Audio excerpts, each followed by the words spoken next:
রবীন্দ্র ভাবনায় দিন ও রাত্রি, আলোকিত প্রভাত ও নক্ষত্র খচিত অন্ধকার প্রকৃতি। সৌন্দর্য মুগ্ধ রবীন্দ্রনাথের কাছে যেমন বিশেষ তাৎপর্য নিয়ে প্রতিদিন আবির্ভূত হয়েছে, তেমনি রবীন্দ্রনাথের ধর্মচেতনাতেও দিন ও রাত্রির ভূমিকা গুরুত্বপূর্ণ। কবির ভাষায়, আমি প্রায় এক এক সময় ভাবি, এই যে আমার জীবনে প্রত্যেক এক একটি করে দিন আর রাত্রি আসছে, কোনোটি সূর্যোদয় সূর্যাস্তে রাঙা, কোনোটি ঘন ঘোর মেঘে স্নিগ্ধ নীল, কোনোটি পূর্ণিমার জোছনায় সাদা ফুলের মতো প্রফুল্ল। এগুলো কি আমাদের কাছে কম সৌভাগ্যের নয়? এরা কি কম মূল্যবান নয়? আর এই কথা মনে করে কবি হয়তো বলেছিলেন, জীবনের প্রত্যেক সূর্যোদয়কে সজ্ঞানভাবে অভিবাদন করি এবং প্রত্যেক সূর্যাস্তকে পরিচিত বন্ধুর মতো বিদায় দিই। এই চিন্তা কেবল কবির প্রকৃতি প্রেমেরই প্রকাশ নয়, এর সঙ্গে কবির আধ্যাত্মিক জীবন চেতনার নিবিড় সম্পর্ক রয়েছে। তার পূর্ণ প্রকাশ পাওয়া যায় এই গানের ভিতর।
প্রভাতের মধ্যে দিয়ে কবিতার এই বিশেষ জাগরণ তথ্যটি প্রকাশ করেছেন।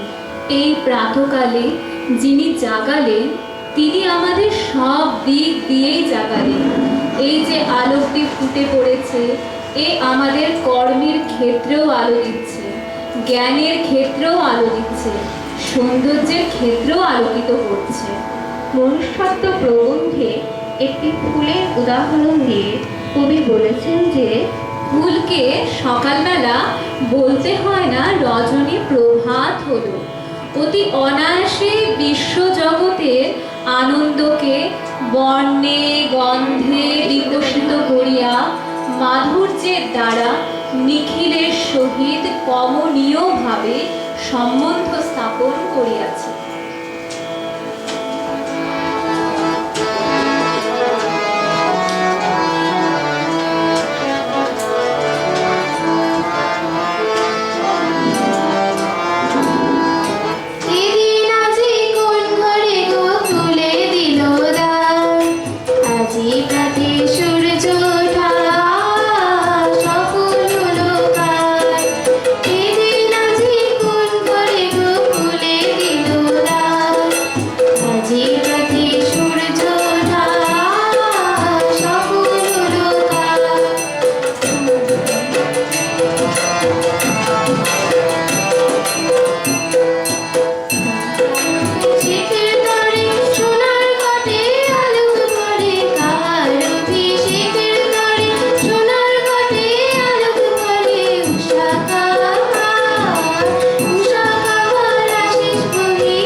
তপস্বিনী হে ধরণী, হইতে তাপের বেলা আসে, তপের আসনখানে প্রসারিত মৌন নীলাকাশে, অন্তরে প্রাণের লীলা, ভোক্তপে অন্তঃশিলা, যৌবনের পরিসর শীর্ণ হোক হোমাগ্নি নিঃশ্বাসে, যে তব বিচিত্র তান উচ্ছ্বসী উঠিত বহু গীতে, এক হয়ে মিশে যা মৌন মন্ত্রে, ধ্যানের শান্তিতে, সংযমে বাধুক লতা, কুসুমিত চঞ্চলতা, সাজুক লাবণ্য লক্ষ্মী, দৈনের ধূসর ধূলিবাস। মধ্যদিনে বিজন বাতায়নে ক্লান্তি ভরা, পূর্ণের মায়া স্বপ্নাভাসে ভাসে মনে মনে। মধ্যদিনে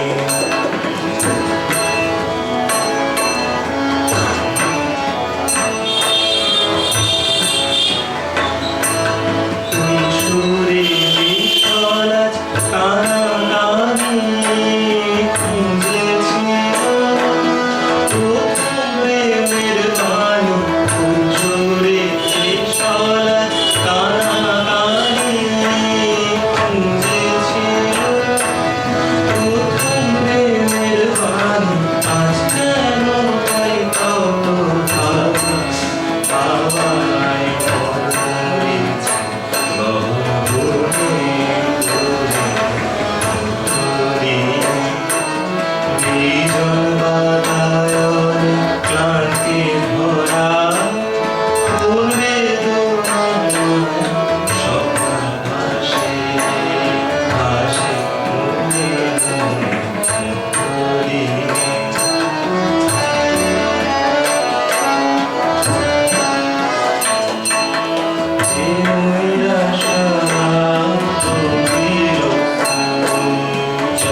ডুবেছিল বিষণ্ণের তলে ডুবেছিল যে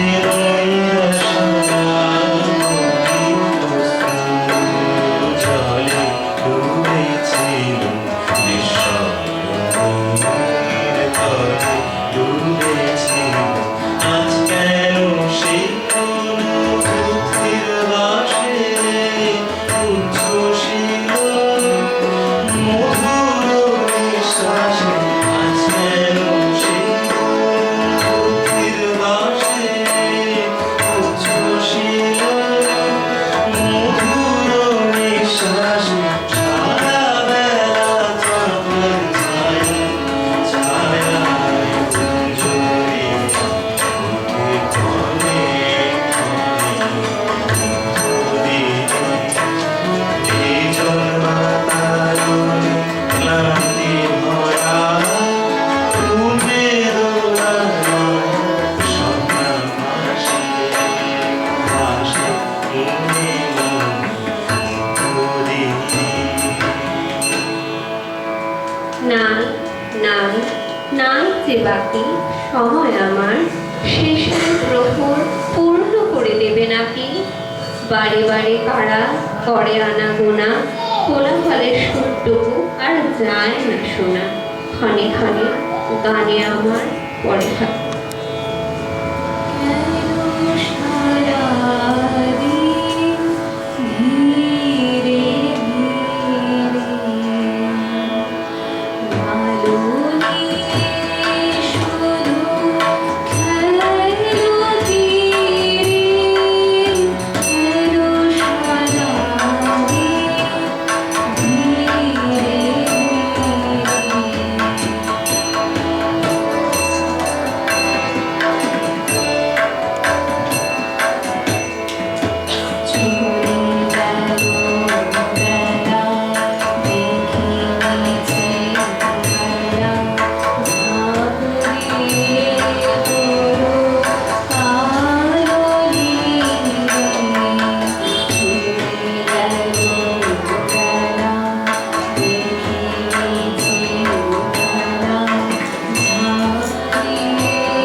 রাত্রি নিঃশব্দ করে আরেকটি নতুন গ্রন্থের নতুন অধ্যায় বিশ্বলোকের সহস্র অনিমেষ নেত্রের সম্মুখে উদ্ঘাটিত করিয়া দেয়।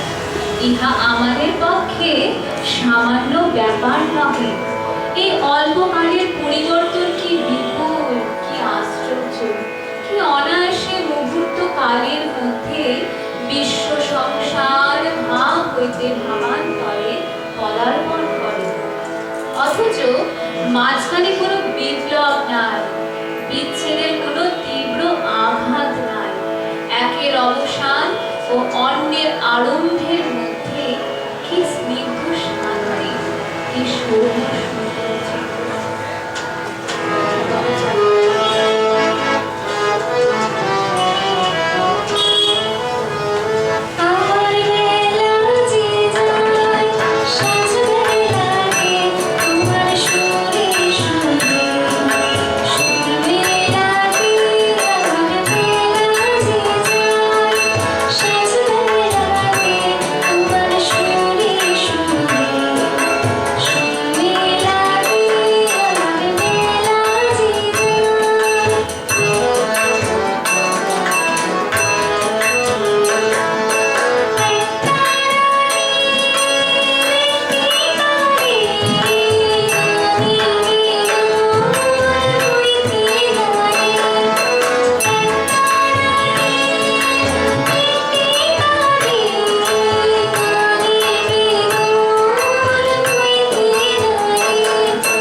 অথচ বিশ্বব্যাপী জননী কক্ষের উৎসব।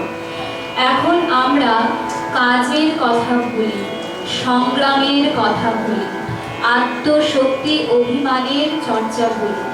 আমরা সকলে মিলিয়া তাহার প্রসন্ন মুখচ্ছবির ভিখারি হইয়া দাঁড়াই। বলি, জননী যখন প্রয়োজন ছিল তখন তোমার কাছে ক্ষুধার অন্ন, কর্মের শক্তি, পথের পাথেয় প্রার্থনা করিয়াছিলাম, কিন্তু এখন সমস্ত প্রয়োজনকে বাহিরে ফেলিয়া আসিয়া তোমার কক্ষের মধ্যে প্রবেশ করিয়াছি। এখন একান্ত তোমাকেই প্রার্থনা।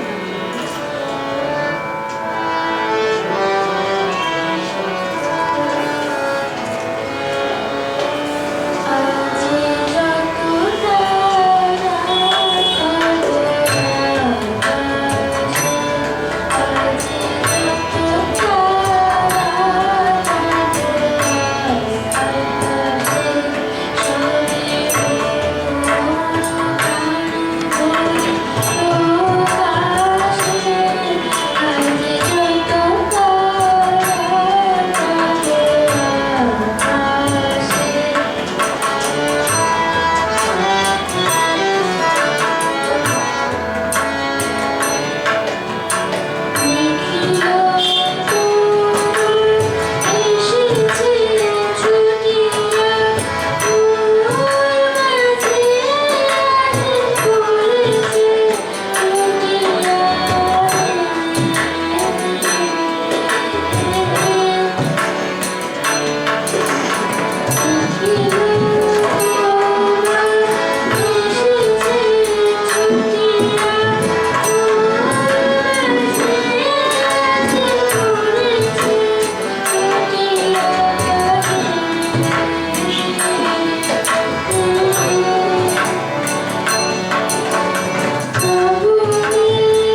অন্ধকারের মাঝে আমায় ধরেছ দুই হাতে, কখন তুমি এলে হে না মৃদু চরণ পাতে।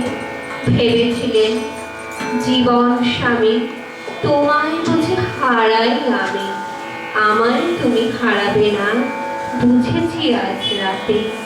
যে নিশীথে আপন হাতে নিভিয়ে দিলেন আলো, তারই মাঝে তুমি তোমার ধ্রুব তারা জালো। তোমার পথের চলা যখন খুঁজে গেল, দেখি তখন আপনি তুমি আমার পথে লুকিয়ে চলো সাথে।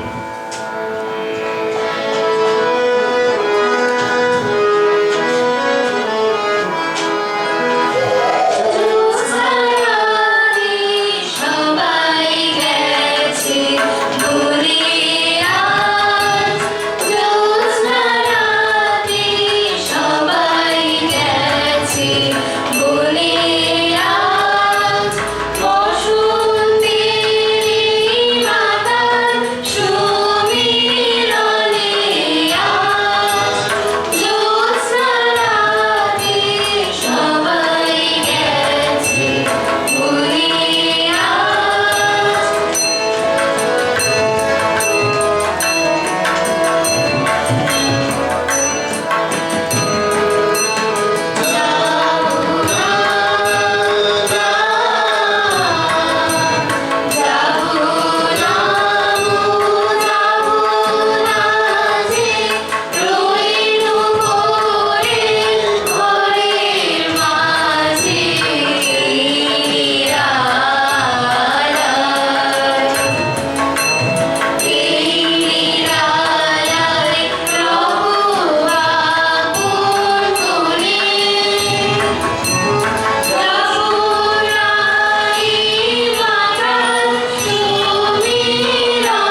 শেষ সময়। এখন বিশ্বভুবন অন্ধকারের মাতৃকক্ষে আসিয়া সমবেত হইয়াছে। যে অন্ধকার হইতে জগৎ চরাচর ভূমিষ্ঠ হইয়াছে, যে অন্ধকার হইতে আলোক নিরন্তর উৎসারিত হইতেছে, যেখানে বিশ্বের সমস্ত উদ্যোগ নিঃশব্দে শক্তি সঞ্চয় করিতেছে, সমস্ত ক্লান্তি শক্তি সুধার মধ্যে নিমগ্ন হইয়া নবজীবনের জন্য প্রস্তুত হইতেছে। এই নিস্তব্ধ হইতে এক একটি উজ্জ্বল দিবস নীল সমুদ্র হইতে এক একটি নীল তরঙ্গের ন্যায় একবার আকাশে উত্থিত হইয়া আবার সে সমুদ্রের মধ্যে শয়ান হইতেছে। সেই অন্ধকার আমাদের নিকটে যাহা গোপন করিতেছে তাহা অপেক্ষা অনেক অধিক প্রকাশ। এটা ভালো দেখতে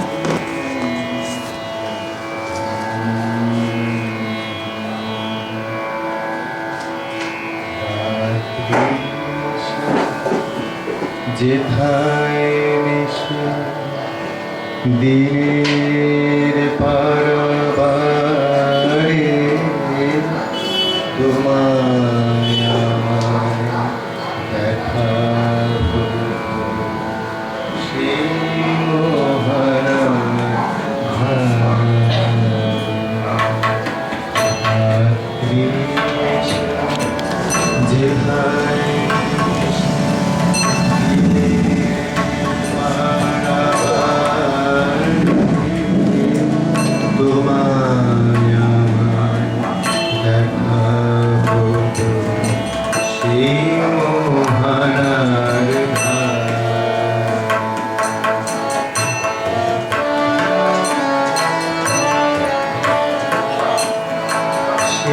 সেখানেতে সাদা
এই অনুষ্ঠানের সমস্তটাই যা প্ল্যান আর কি, সেটা পঞ্চর প্ল্যান। আমরা ওর মতো ও যা যা করে দিয়েছে আমরা সে অনুযায়ী কাজ করছি। সেজন্য এই প্রোগ্রামের এই যতটুকু আমরা করলাম সেটার জন্য অসংখ্য ধন্যবাদ পঞ্চকে।